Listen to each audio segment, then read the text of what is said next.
À la une de l'actualité de ce jour, dîner gala de reconnaissance de l'ONG Amour de Christ, un dîner couplé pour célébrer les 3 ans de l'ONG.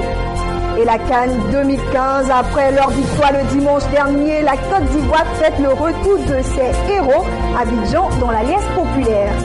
Et enfin, l'OPEP révise en hausse sa prévision de demande d'or noir cette année. Madame, Monsieur, bonjour et bienvenue à Béni TV News. Merci de choisir notre chaîne pour votre information. Alors, nous ouvrons cette édition avec le dîner gala de reconnaissance aux partenaires organisé par l'ONG Amour de Christ qui a eu lieu le samedi dernier, un dîner couplé de la célébration des 3 ans de l'ONG. Et c'est avec Mireille Conan pour le commentaire. Féliciter, encourager, mais aussi faire le point des actions et activités en faveur des veuves et des orphelins. C'est tout le sens que revêt le dîner gala de reconnaissance aux partenaires organisé le samedi dernier par l'ONG Amour de Christ à Abidjan. Une rencontre conviviale couplée de la célébration des 3 ans d'anniversaire de la dite ONG dirigée par la servante de Dieu, Naï Christelle. Une reconnaissance dont l'apôtre Justin Bazaré nous explique ici son importance. Comprenons que Dieu Tout-Puissant qui a créé les cieux et la terre est sensible à la reconnaissance. Il aime ça. Et il mérite cela. Mais au-delà de ce que lui mérite, il veut aussi que dans chaque situation où des actes de bienfaisance sont faits, où les gens ont œuvré, ont fait quelque chose, que ce qui a été fait soit le monde. Abondant dans le même sens que son prédécesseur, la présidente de l'ONG, la servante de Dieu, Naï Christelle, a exprimé toute sa joie et sa satisfaction pour la confiance des partenaires dans la bonne marche de leur mission. Nous avons organisé ce moment de reconnaissance et de distinction à notre Dieu pour sa bienveillance depuis 3 ans que nous avons commencé. Depuis 3 ans que nous avons commencé cet amour, cette grâce de soutenir les orphelins, les veuves. De reconnaissance à l'égard de Dieu et de reconnaissance à l'égard de toutes ces personnes qui nous ont soutenus depuis 3 ans et qui continueront de nous soutenir. En reconnaissance à ces hommes de Dieu. Reconnaissance à ses frères, à ses sœurs qui ont soutenu avec leur prière, avec leur disponibilité, avec leur argent. Il fallait marquer une pause et dire merci à Dieu. Un mot, un amour pour redonner le sourire, la joie de vivre à ces personnes vulnérables. C'est donc tout naturellement que ces ministres de Dieu qui ont décidé volontairement de soutenir cette frange de la population ont reçu des diplômes de participation. La religion authentique et pure aux yeux de Dieu, le Père, consiste à aider les orphelins et les veuves, nous dit Jacques, chapitre 1, le verset 27. Que la grâce et la faveur de l'Éternel demeurent sur l'ONG Amour de Christ pour la gloire de Dieu. Amen. Un programme spécial, contenu spécial, le spécial Oindre pour vaincre s'est tenu à l'église Rehoboth à Abidjan pour ce rendez-vous spécial. D'éminents serviteurs étaient à l'affiche, notamment le bishop César Cassier qui a instruit le peuple de Dieu sur le mystère des 5 pierres et le bishop Claver Yameogo du Burkina Faso. Immensement attendu par les ministres de Dieu de la Côte d'Ivoire, le spécial Oindre pour vaincre a démarré d'une façon glorieuse à l'église Rehoboth des Deux Plateaux ce mercredi 4 février 2015. Les principaux leaders ont répondu à l'appel du révérend général Camille Makosso, père du sursaut spirituel qui d'entrée de jeu a donné un message fort sur le mystère des 5 pierres du torrent pour donner les clés aux pasteurs sur comment marquer leur génération. Il y a des pasteurs qui ont levé des paradigmes d'un faux. Il y a des pasteurs qui ont prié pour des personnes qui étaient à 2 doigts de la mort d'un faux. Mais où sont ces personnes? Qui les connaît dans ce pays? Vous avez des belles femmes. Lorsque vous venez dans le quartier, comment c'est que c'est elle qui est la plus belle? Mais elle a quel nom dans le pays? Qui la connaît? Personne. Pourquoi? Parce qu'ils n'ont pas de secret. Le monde est tellement qui fonctionne avec des secrets. Tu peux avoir toutes sortes de relations. Si tu n'as pas de secret, tu vas mourir avec des relations et tu l'as fait. Une fois que tu veux commencer à réaliser des grands programmes, tu vas toujours rencontrer des personnes qui te diront petit comme toi. Il y a longtemps nous sommes dans cette affaire de ministère. Et si on vient te parler, il faut nous écouter. Il y a longtemps déjà ce que tu fais là, tu ne vas pas réussir. Tu ne peux pas réussir dans ce ministère, dans ce monde de rat, dans ce monde d'agoutis, dans ce monde de lion, dans ce monde de serpents, si tu n'as pas de l'audace. bishop César Cassier de la Caravane des Aigles, quant à lui, a profité de cet instant important pour donner des secrets aux pasteurs sur les réponses négatives qu'on peut recevoir dans notre vie. Le bishop Yamego Claver, venu spécialement du Burkina Faso, a donné un message assez fort sur le secret de l'obéissance dans le ministère, prenant exemple sur Abraham. Oh, à moins que pour vaincre, on a entendu des messages. On a entendu des secrets, des révélations. Alléluia. Mais quand je m'assois et que j'essaie d'analyser, de quoi avez-vous besoin? De quoi souffrez-vous? Qu'est-ce qui va provoquer le déclic dans ton ministère? Il faut que tu comprennes quel est le véritable succès selon Dieu. Et beaucoup d'hommes de Dieu sont frustrés. Beaucoup d'hommes de Dieu n'arrivent pas à atteindre la plénitude de leur potentiel parce qu'ils comprennent mal le succès selon Dieu. Quelqu'un dit Amen. Pour moi, c'est quoi le succès? C'est d'avoir une belle voiture, avoir beaucoup de maisons, avoir de beaux habits, beaucoup de chaussures. C'est ça le succès. Ah, j'ai du succès. J'ai beaucoup de voitures, beaucoup de maisons. Mais laissez-moi vous dire que ce succès est le succès des hommes, mais pas le succès de Dieu. Or, la parole de Dieu me dit qu'un homme de Dieu, s'il cherche à plaire aux hommes, ne plairait pas à Dieu. Rendez-vous est donc pris pour le mercredi prochain à l'église Robot des Deux Plateaux. Que Dieu vous bénisse. Ce reportage était signé Christian Brio. Alors nous continuons et je l'ai dit en titre concernant la CAN 2015 décrétée jour férié. La Côte d'Ivoire a fêté ce lundi la victoire de ses éléphants, de ses champions d'Afrique. Les joueurs ont été accueillis dans la liesse populaire par les centaines de supporters à Abidjan. C'était émouvant. Jour de fête en Côte d'Ivoire pour le retour des héros. Fraîchement sacrés champions d'Afrique en Guinée équatoriale, les joueurs du sélectionneur Hervé Renard ont été accueillis dans la liesse par des centaines de supporters à Abidjan, la capitale économique du pays. Le président Alassane Ouattara, qui avait lui aussi célébré la victoire dimanche soir dans la rue, avait décrété ce lundi jour férié. La dernière fois que les éléphants ont ramené le trophée au pays, c'était en 1992, il y a donc 23 ans de cela. La fin d'une longue attente pour toute une nation, une joie d'autant plus forte que la Côte d'Ivoire avait frôlé le sacre à 2 reprises en 2006 puis 2012, perdant en finale à chaque fois au tir au but.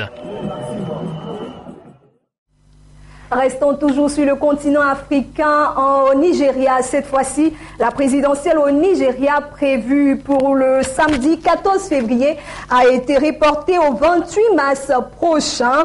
La raison principale de ce report est due à l'insécurité face aux insurrections de Boko Haram. C'est ce qu'a déclaré la Commission électorale nationale indépendante.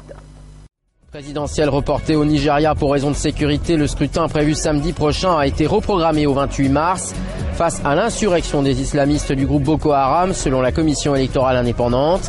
La présidentielle opposera le chef de l'État sortant Goodluck Jonathan à un ancien chef de la junte militaire, Muhammadu Buhari. Au Nigeria, nous sommes et nous y restons. Le Nigeria et le groupe islamique Boko Haram se dit prêt à écraser la coalition militaire régionale mise en place par l'Union africaine. Forte de 8700 hommes, cette coalition est chargée de stopper l'avancée du groupe terroriste. La surenchère de Boko Haram. Dans une nouvelle vidéo diffusée ce lundi, son chef, Aboubakar Sheko, promet d'écraser la coalition militaire régionale qui le combat. Le groupe islamiste nigérian a mené pas moins de 3 offensives ces 4 derniers jours contre la ville de Diffa au Niger, à la frontière avec le Nigeria, la dernière ce lundi au petit matin. Boko Haram a également attaqué des villages frontaliers au Cameroun. Face au risque d'embrasement régional, le Cameroun, le Niger, le Tchad et le Bénin se sont entendus samedi avec le Nigeria pour créer une force commune de 8700 hommes chargés de combattre Boko Haram. De son côté, le Programme alimentaire mondial met en garde contre une crise humanitaire dans la région alors que les civils fuient le nord-est du Nigeria avec les islamistes à leur trousse. J'ai vu de mes yeux de nombreuses personnes se faire tuer par Boko Haram avant de venir ici. Ils ont tué mon père, ils ont tué mon frère, ils ont tué... J'ai peur de rentrer au Nigeria à cause de Boko Haram. L'agence onusienne estime qu'il lui faudra subvenir aux besoins de 230 000 personnes cette année dans les pays frontaliers du Nigeria. Toujours concernant Boko Haram et la coalition de l'Union africaine, l'Assemblée nationale nigérienne a approuvé ce lundi le déploiement de troupes pour combattre Boko Haram au Nigeria. Et nous devons avoir des réponses appropriées pour protéger nos pays, pour protéger nos populations par rapport à ces menaces. Aujourd'hui, Boko Haram est devenu un monstre. Il faut bien que quelque part, on s'organise pour arrêter effectivement cette menace. Moi, je dis que Boko Haram n'a pas d'avenir. Nous vaincrons, Inch'Allah, Boko Haram. Boko Haram n'a aucun avenir dans notre sous-région. Nous sommes sur le continent africain et nous y restons. Nous nous dirigeons cette fois-ci au nord de l'Afrique, au Caire, pour être plus précise. Pendant sa visite de 2 jours au Caire qui s'est achevée ce mardi, le président russe Vladimir Poutine a offert une Kalachnikov au président égyptien. Ces images nous viennent de la télévision égyptienne qui accompagne d'une musique joyeuse et entraînante la visite du président russe au Caire. Vladimir Poutine achève ce mardi une visite de 2 jours en Égypte avec pour objectif d'accroître l'influence de la Russie sur le plus peuplé des pays arabes. Les critiques occidentales sur le recul démocratique de l'Égypte du président Abdel Fattah al-Sisi et sur l'implication de la Russie dans la crise ukrainienne favorisent le rapprochement entre le Caire et Moscou. C'est la première visite d'État du président russe en Égypte depuis 10 ans et les 2 pays comptent renforcer tout particulièrement leurs liens économiques.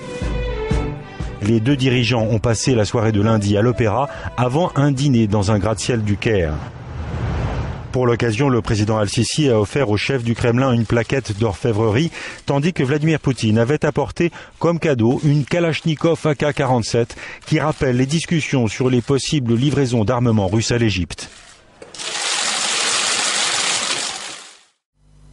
Et en Ukraine, cette fois-ci, le président américain Barack Obama n'exclut pas de livrer des armes. Pendant ce temps, Angela Merkel, la chancelière allemande, s'y refuse toujours. Barack Obama n'exclut pas de livrer des armes à l'Ukraine. Angela Merkel s'y refuse toujours. Le président américain a reçu hier la chancelière allemande pour faire le point sur le plan de paix européen avant la réunion diplomatique dite de la dernière chance, prévue demain à Minsk entre les présidents russes Vladimir Poutine, ukrainien Petro Poroshenko, français François Hollande et Angela Merkel. Lors de la conférence de presse conjointe, Barack Obama a expliqué qu'il avait demandé à son équipe que si la diplomatie échoue, dit-il, elle doit regarder toutes les options, les autres moyens que nous pouvons mettre en place pour changer les calculs de Vladimir Poutine. La possibilité de livrer des armes létales défensives est l'une des options à l'étude, mais je n'ai pas encore pris de décision, explique-t-il.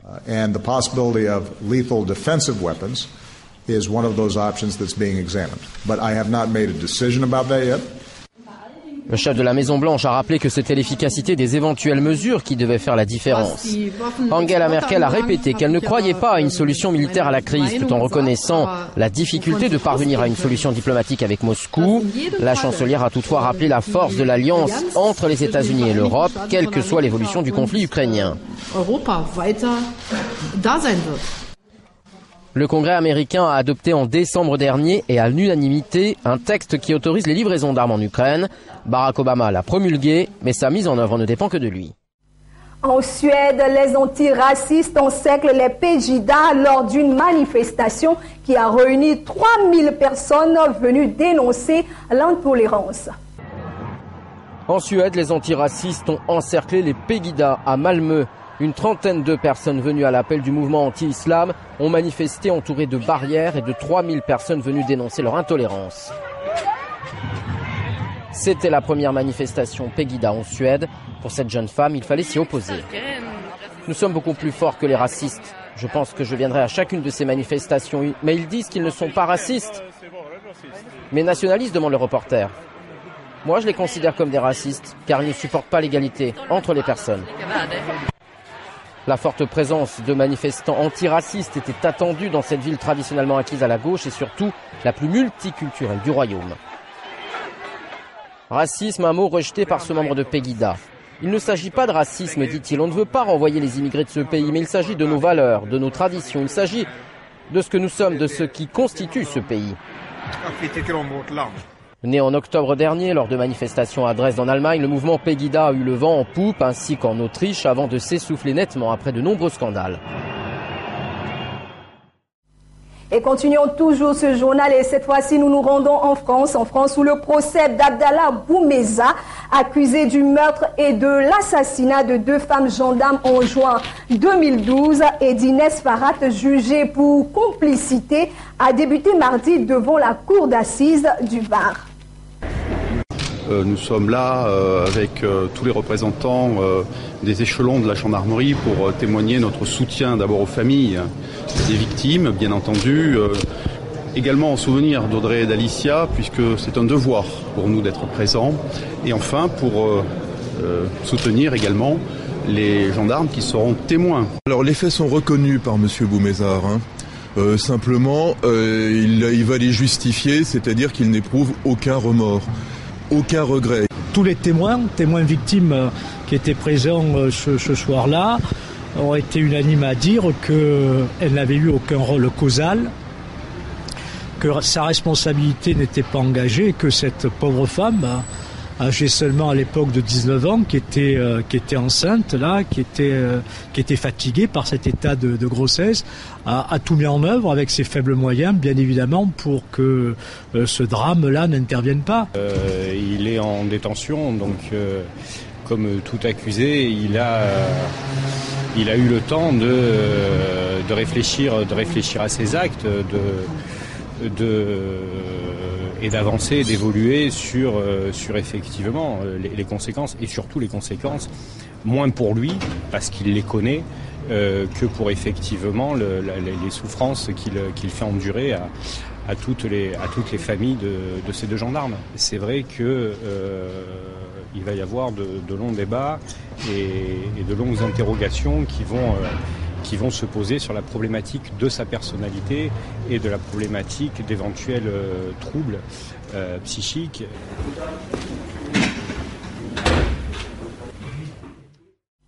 Et en Malaisie, la figure principale de l'opposition malaisienne écope de 5 ans de prison pour sodomie. La Cour fédérale malaisienne confirme donc la décision prise l'année dernière par la Cour d'appel contre le dirigeant de l'opposition malaisienne. Anwar Ibrahim, condamné à 5 ans de prison ferme pour sodomie sur un de ses anciens conseillers. La Cour fédérale malaisienne confirme donc la décision prise l'année dernière par la Cour d'appel contre le dirigeant charismatique de l'opposition malaisienne. Ses ennuis avec la justice avaient commencé il y a 17 ans. En 1998, Anwar Ibrahim avait déjà fait l'objet d'accusations similaires. Évincé du parti au pouvoir à l'époque, il était resté 6 ans en prison avant d'être libéré puis blanchi.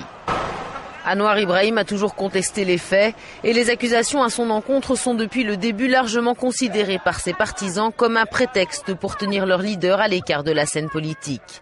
Des partisans qui se sont rassemblés en masse pour venir soutenir leur chef de file, celui qui a fait de la lutte contre la corruption son cheval de bataille, mais dont la carrière politique est désormais bien compromise. Et le marché du pétrole se porte bien et même très bien. Selon l'Organisation des pays exportateurs, l'OPEP, la demande de pétrole sera plus élevée que prévu en 2015.